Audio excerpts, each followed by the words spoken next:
Sudah 3 tahun ini aku usaha catering. Nerima dan melayani pesanan, mulai dari nasi kotak, prasmanan, sampai catering hajatan. Begitu halnya tentang kue, aku juga melayani pesanan mulai untuk acara keluarga sampai acara kenegaraan.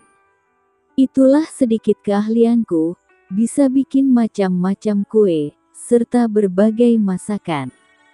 Jangan salah guys, aku emang jebolan D3 Tata Boga. Hanya dulu, maksudku sebelum buka usaha ini, aku hanya ikut suami kerja di sebuah instansi pemerintah, sehingga jangkauan pesanan hanya sebatas teman atau acara-acara di kantor suami saja. Tapi kini suamiku sudah gak ngantor lagi setelah 4 tahun yang lalu mengalami musibah luar biasa saat perjalanan dinas ke luar kota. Alhasil, ia asih selamat, tetapi sudah tak bisa bekerja apa-apa.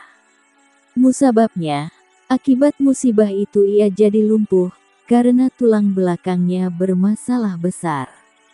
Hampir tiap bulan kontrol, dan terus membutuhkan biaya yang luar biasa besarnya. Sementara, gara-gara semua itu, suami mengajukan pensiun dini, dan efeknya gaji pun tak bisa menutup semua kebutuhan keluarga.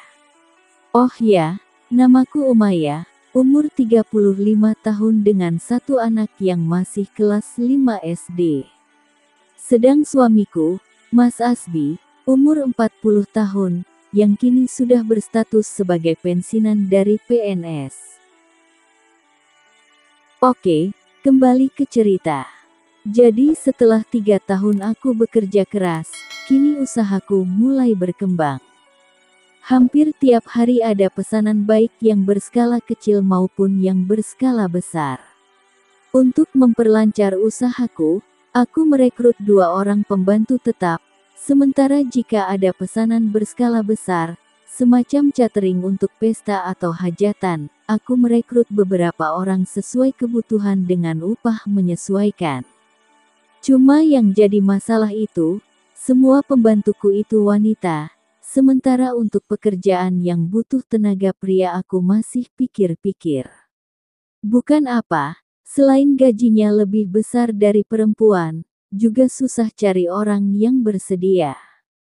Sebab syaratnya selain orangnya rajin, juga harus masih yang muda, kuat tenaganya, karena harus angkat-angkat, bisa naik motor, dan juga bisa nyetir mobil. Tanya sana-sini kepada beberapa teman, sampai sekarang pun belum ada jawaban, sampai akhirnya aku menemukan ide untuk merekrut Arman. Arman itu ponakan suamiku yang tinggal di kampung. Saat aku bilang sama Mas Arbi tentang rencanaku itu, ia hanya manggut-manggut tanda menyetujuinya.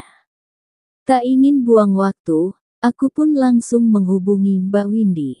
Mbak Windy itu kakak perempuannya Mas Arbi, atau ibunya Arman. Gak apa-apa dek, yang penting Armannya mau, toh di rumah juga gak ada kerjaan. Cuma daftar angkatan sudah 2 kali adik gagal terus. Kata Mbak Windy saat aku tanya lewat telepon. Aku pun bilang kalau minta disampaikan kepada Arman secepatnya. Karena 10 hari yang akan datang, ada catering hajatan untuk 2 tempat yang berbeda. Begitulah yang terjadi, sehari kemudian aku dapat jawaban dari Arman. Dia mau kerja sama aku, tapi harus dijemput. Masalahnya belum pernah ke rumahku takutnya bisa tersesat nantinya. Manja banget si Ar, kan bisa naik travel toh, nanti bisa telepon kalau udah mau nyampe. Begitu kan kataku, tapi tetap saja gak mau kalau gak dijemput, lantaran ayahnya yang melarang. Ceritanya, aku akhirnya yang ngalahi jemput Arman ke kampung naik travel. Sebab aku harus gercep, karena selain aku sudah sibuk, juga harus nyiapin segala sesuatunya untuk proyek besar yang akan datang. Singkatnya, aku sudah sampai di kampung. Mas Habil, ayah Arman bilang, Aku emang yang gak ngizinin dek, kecuali dijemput. Sebab aku gak tega kalau sendirian, dia itu gak pernah bepergian jauh. Aku iyain aja biar gak lama-lama buang waktu. Datang sore, jam 8 malam aku balik lagi bersama Arman. Kami duduk berdua saja di bangku belakang. Kupikir gak masalah kan duduk bersama ponakan sendiri. Sekalian bisa ngobrol dan ngomongin apa-apa yang mesti dikerjakan di rumah nanti.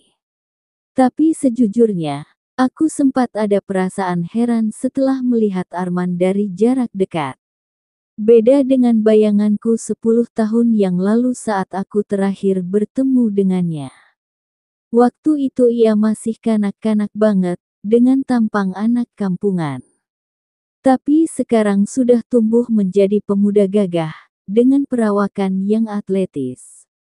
Wajahnya yang ganteng dengan ditumbuhi kumis dan jenggot, pas banget menjadi bodyguardku. Itu kata batinku. Sikapnya yang pendiam, agak cuek, menjadikan laki-laki sempurna di mataku, mirip-mirip Mas Asbi waktu dulu, tapi Arman emang lebih sangar dan berotot. Ngantuk ya Ar? Tanyaku membuka percakapan. Enggak kok Tan, kalau Tante ngantuk, tidur aja, biar aku yang jaganya. Ucapnya dengan suara yang bikin telinga terasa adem dan nyaman. Biasanya kalau di perjalanan gini Tante cepet ngantuk, mata pingin merem. Tambahku, iya Tan, karena Tante pasti sudah payah, nyandar aja di pundakku Tan. Tawar Arman seperti tahu aja yang aku inginkan. Begitu setengah jam perjalanan, aku pun nyandarian kepala di pundaknya. Magdel, rasanya mantap banget. Mata yang kupikir bisa segera lelap itu, alah, malah pikiranku yang pergi kemana-mana. Jujur, aku hanya pura-pura merem. Sejujurnya aku tengah menikmati keindahan ini meski hanya dalam perasaanku saja. Dengan alasan jala bergelombang, biar dudukku gak ikut bergeser, tanganku pun hal lengan keharnya.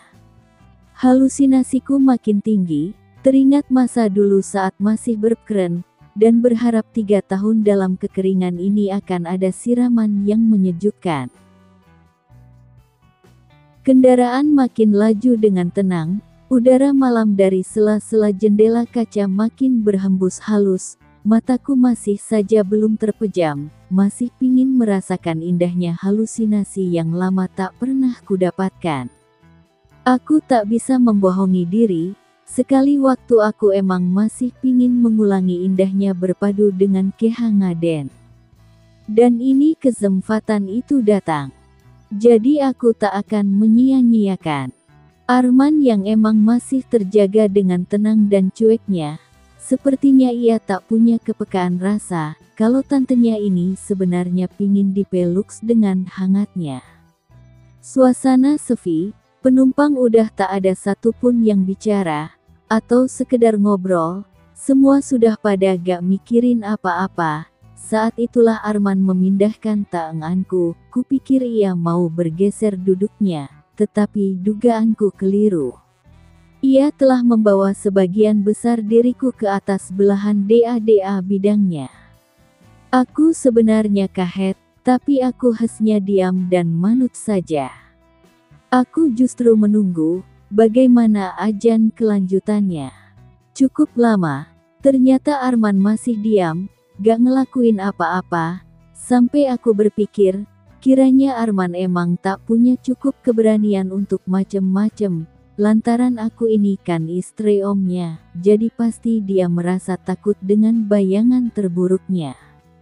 Tapi sungguh di luar prediksiku semula, saat aku hampir menunggu sia-sia itu, kurasakan ada BLAIAN lembut di kepala, dan berikutnya, ini bener-bener bikin merinding bulu huduksku, terasa ada hecufan yang jatuh di keeniingku.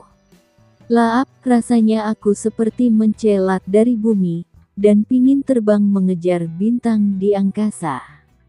Terpaksa aku buka mata, kemudian sedikit mendongak ke atas, persis menatap mata elang yang begitu tajam bagai mengincar mengzeksanya, tapi aku malah tersenyum, seolah membuka kesempatan agar tak cukup sekali saja. Damai, bangga, dan bahagia langsung menyelimuti hati yang kering bagai di padang Sahara. Tiba-tiba, tanpa aba-aba, yang kedua pun dilesakkannya, tapi bukan pada KENI melainkan langsung pada sasaran utamanya. Saking kagetku mungkin aku bisa pingsan, tapi aku tak berani bersuara, takut penumpang lain pada curiga.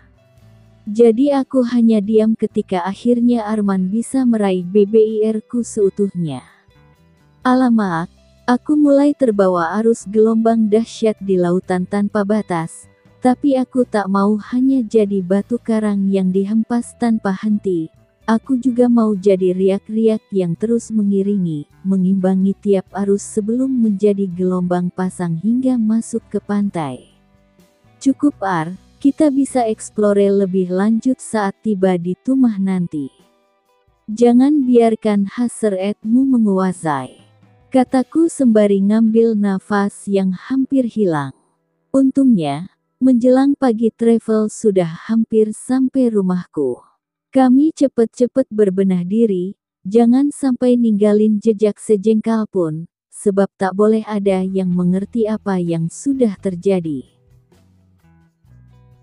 Rumahku terasa lebih hidup lagi setelah Arman bekerja membantuku. Ada semangat hidup yang tumbuh kembali. Bukan saja usahaku makin lancar, suamiku makin ada perkembangan, juga di saat aku lelah ada yang mengobati. Arman yang pendiam itu menyimpan bara yang tinggi. Tak harus ekspresif tapi cukup agresif. Tenang langkahnya, tapi luar biasa efeknya. Dialah orang kedua yang bisa menghandle kebutuhanku, baik lahir maupun batinku. Sungguh, ini aku anggap pertolongan besar dalam hidupku. Aku bisa merawat suamiku dengan baik, tapi bisa juga ngerawat Arman tanpa ngecewakan. Menurutku, tak apa harus ngeluarin tambahan biaya buat merawat keduanya, asal hatiku bisa senang dan bahagia, daripada udah ngeluarin banyak biaya tapi hati kering dan nestapa. 2 tahun Arman membantuku, 2 tahun pula aku berada di 2 persimpangan. Sudah gak terhitung lagi cerita yang tercipta antara aku dan Arman. Aku mulai menyadari bahwa Arman juga harus punya dunianya sendiri, harus mikir masa depannya, dan tak boleh menghalangi semua harapannya. Keajaiban pun terjadi, saat Mas Asbi mulai bisa menggerakkan kakinya, dan mulai belajar lagi menjadi dirinya sendiri. Sementara Arman harus aku bebaskan mendapatkan jodohnya, Basri, pembantuku sendiri. Aku setuju saja ketika keduanya minta restu, sebab luar dalam sudah aku kenal keduanya. Bahkan aku sempat mergokin saling mengadu rasa, dan aku berpikir harus segera dinikahkan, sebelum terjadi apa-apa. Bersyukur banget aku bisa melewati cobaan terberat dalam hidupku, tanpa menimbulkan gejolak yang berarti. Meski aku telah berbuat kesalahan, tapi semua itu karena keadaan. Keadaan yang tak pernah aku rencanakan. Kiranya pintu taubatku masih dibukakan.